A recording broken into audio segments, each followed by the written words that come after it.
आज हम मौजूद हैं स्मार्ट सिटी बरेली में नगर निगम दफ्तर के अंदर उसके खूबसूरत कैंपस में। और इस कैंपस में किसी ज़माने में बड़े बड़े आलीशान मुशायरे कवि सम्मेलन हुआ करते थे। करीब 30-35 साल पहले बड़ी भीड़ जुटती थी। आज इस नगर निगम की कुछ बातों पर हम चर्चा करेंगे। अच्छी अच्छी बातें आप मंचों से सुनते रहे होंगे, नेताओं के जुबानी सुनते रहे होंगे कि बरेली के अंदर टोक्यो की तर्ज पर विकास होगा, बरेली के अंदर 90,000 लाइटें लग चुकी हैं, बरेली के अंदर इतनी विकास हो चुका है कि अब सूरदास भी ज़मीन पर पड़ी हुई सुई उठा सकता है।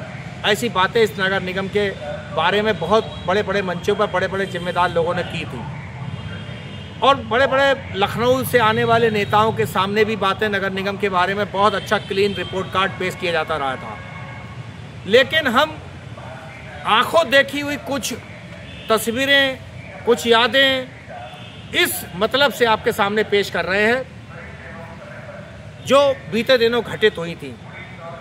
इस नगर निगम के अंदर सड़कों को चौड़ा, साफ सुथरा, अवैध कब्जा मुक्त रखना नगर निगम के अतिक्रमण हटाओ दल की एक बहुत बड़ी जिम्मेदारी है। इस जिम्मेदारी का निर्वहन हम पिछले 2-3 साल से देख रहे हैं किस तरीके से हुआ है।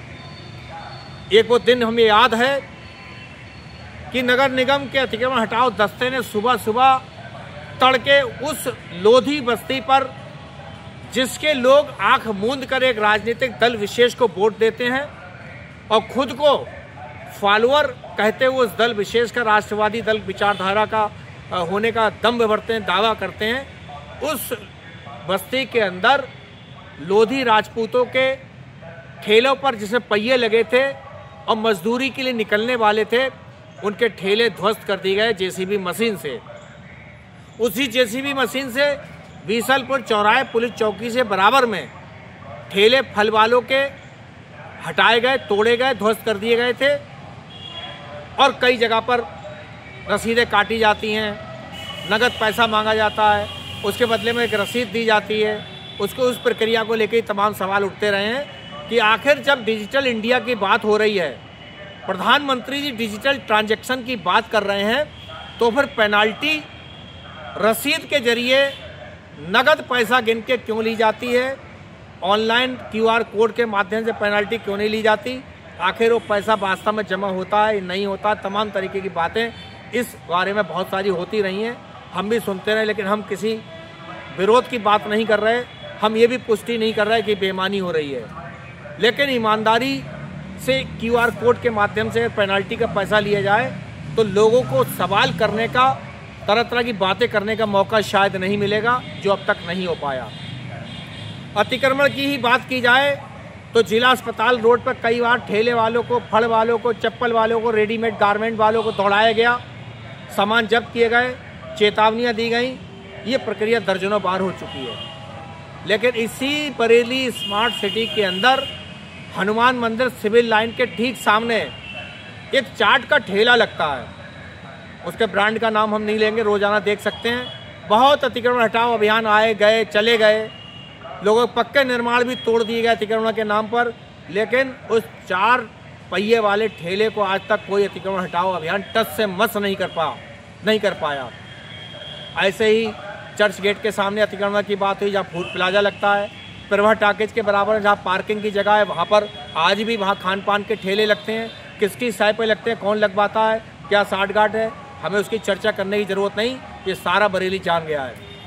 इसी तरीके से आप सीतापुर आँख के अस्पताल से लेकर विश्व मानव प्रेस की तरफ से रामपुर बाग की तरफ जाएंगे तो सड़क के दोनों तरफ कार मिस्त्री बैठ के स्प्रे कर रहे होंगे कारों पर, कारें संभाल रहे होंगे, रास्ता रोज जाम होता है। अतिक्रमण हटाओ अभियान ने एक बार दम्भ भरा था, हुंकार भरी थी, लेकिन बाद में टाँय फिस हो गया। आखिर वो अभियान क्यों नहीं चला? पीलीभीत रोड पर सैटेलाइट बस अड्डे के सामने पुरानी कारों के बाजार को कई बार हटाने की कोशिश की गई, लेकिन हर बार दुगने उत्साह के साथ 100-100, 200-200 कारें एक बाजार में खड़ी हुई हैं, जो किसी को दिखाई नहीं देती। इसी रोड पर कई अवैध रूप से चलने वाले बस अड्डे लगे हैं, जहां रात में बसें छूटती हैं। ये बसों का भी कारोबार, अवैध रूप से ट्रांसपोर्टेशन का भी कारोबार पीलीभीत रोड पर चल रहा है, किसी को कोई मतलब नहीं। आउटर एरिया में सीवीगंज इलाके में नाले के पीछे दुकानों के ऊपर लगे वो शेड हटाए गए, टीन शेड हटाए गए, वो अतिक्रमण की श्रेणी में रखे गए कि शायद वो भी अतिक्रमण है, उनसे भी कहीं यातायात बाधित होता, जो कि हवा में था। सैलानी रोड पर भी हवा में लगे हुए टीन शेड दुकान के बाहर तोड़े गए। सवाल ये उठता है कि जो हवा में टीन शेड दुकान के ऊपर किसी दुकानदार ने लगाए, वो अवैध अतिक्रमण की श्रेणी में आता है। और जहाँ पर परमानेंटली कब्जे करके ठेले लगवाए जाते हैं, स्काई वॉक के नीचे अवैध रूप से सेठ साहूकार लोगों की कारें खड़ी होती हैं, वो अवैध कब्जे की श्रेणी में, अतिक्रमण की श्रेणी में नहीं आता। ये दोहरा मापदंड जिसको लेकर लगातार सवाल उठ रहे हैं। बात करें अगर हम गड्ढा मुक्त सड़कों की, तो इस शहर के अंदर कितनी गड्ढा मुक्त सड़कें हुई हैं देखने की ज़रूरत है।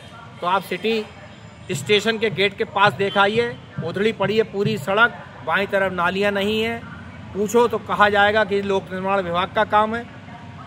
विभाग किसका काम है किसका नहीं, लेकिन विकास के नाम पर क्या हुआ, स्मार्ट सिटी के नाम पर पार्कों के अंदर जिम करने के लिए, आपको तंदुरुस्त रखने के लिए मशीनें लगाई गई, धूल फाक रही हैं। पार्कों के अंदर क्या हाल है उनका, वो भी स्टोरी हम आपको दिखाएंगे। अवैध रूप से सड़कों पर कब्जे तो होते ही हैं, लेकिन आवारा पशु कैसे मंडराते हैं, गौवंश किस तरीके से अपना जीवन यापन कर रहा है, वो भी हम दिखाएंगे। कान्हा पशु उपवन बनने के बाद जेल की दीवार के पीछे माल गोदाम सिटी स्टेशन के पास किस तरीके से गाय का झुंड कूड़ा कचरा के अंदर अपना भोजन ढूंढता है। इसके अलावा डेलापीर तालाब के किनारे भी दिखाएंगे किस तरीके का गौवंश, मंडी के किनारे भी दिखाएंगे, मंडी रोड पर किस तरीके से गौवंश भूखा प्यासा कूड़े कचरे में ढूंढ रहा है। उन्हें गौ माताओं को ले जाकर संरक्षित करने की आवश्यकता है। हवाई दावे, ऐसे ही प्रकाश की बात होती है। 90,000 लाइटें लगाने के दावे हुए, सदन में भी बातें हुई। छोटे एक पार्षद ने तो आरोप लगाया, एक ने लाइव करके दिखाया कितनी सड़कें शाम होते ही अंधाधुंध हो जाती हैं। आज भी अगर आप देखना चाहें तो बीसलपुर चौराहे से हरू नगला जाने वाले रोड का हाल देख लें, आप मंडी की तरफ जाने वाले रास्तों पर देख लें, आप किसी भी आउटर एरिया में चले जाएंगे, रात में आपको अंधेरा दिखाई देगा। 90,000 लाइटें, 80,000 लाइटें, पता नहीं कहाँ लगी, कैसे लगी, कहाँ लगी। हाँ, लोग कह रहे हैं खुर्रम गौटिया के तालाब के किनारे किनारे लाल रंग के कुमकुमे जरूर लगे थे, जिनमें एक तरफ तालाब है और दूसरी तरफ सड़क और इधर बियाबान की कोठी। तो किसके लिए रोशनी कराई गई थी समझ में नहीं आई। बहुत सारे सवाल इस नगर निगम के कूड़ा को लेकर उठ रहे हैं कि डोर टू डोर कूड़ा कलेक्शन की जब गाड़ियाँ चलती हैं, गाड़ी वाला आया कूड़ा निकाल, कूड़ा फिर सड़क पर क्यों दिखाई देता है। जब डोर टू डोर कूड़ा कलेक्शन घर से उठ रहा है तो सड़क पर कूड़े के ढेर क्यों लग रहे हैं। रविवार को तो शहर के अंदर शायद कहीं सफाई नहीं होती, ठेके की लेबर कहीं कोई काम नहीं करती। क्या रविवार के दिन ठेके की लेबर को पैसे नहीं मिलते? ऐसे लेबर को कितने पैसे मिलते हैं? लेबर नियमानुसार, लेबर कोड के नियमानुसार, श्रम कानूनों के अनुसार क्या उन्हें पैसा मिलता है, नहीं मिलता है? ऐसे तमाम सवाल इस नगर निगम की कार्य व्यवस्था पर, कार्य प्रणाली पर उठ के खड़े हो रहे हैं, जिनके बारे में हम समय समय पर आपको विस्तार से रिपोर्ट दिखाएंगे। लोग हमसे पूछ रहे थे कि दीपावली का त्यौहार ख़त्म हो गया, दशहरा भी आ गया, आखिर कब शहर की बदहाली पर, शहर के इंतज़ामों पर, शहर की व्यवस्थाओं पर, शहर के अतिक्रमण पर, शहर के निर्माण पर, शहर की सड़कों, बिजली, पानी, सफाई, स्वच्छता पर, पशुओं की मंडराते शहर की सड़कों, पशुओं पर आखिर स्टोरियाँ कब आएंगी? हम बारी बारी से आपको भरोसा दिलाते हैं कि आपको इन तमाम मुद्दों पर हम आपको ईमानदारी के साथ आपकी बात सुनवाने के लिए आपके पास भी आएंगे, आपसे राय भी जानेंगे कि आखिर स्मार्ट सिटी बरेली के अंदर हुए विकास कार्यों से आप कितने संतुष्ट हैं और आपकी राय में क्या और होना चाहिए अच्छा, जिससे बरेली के नेता, सत्ताधारी पार्टी से जुड़े हुए लोग अपनी आवाज़ शासन तक पहुंचा पाएं। हम भी कोशिश करेंगे कि आपकी बात, आपके मन की बात, आपके दिल की बात लोगों तक पहुंचे, आपकी समस्याओं का समाधान हो। जुड़े रहिए हमारे साथ, देखते रहिए गंभीर न्यूज़।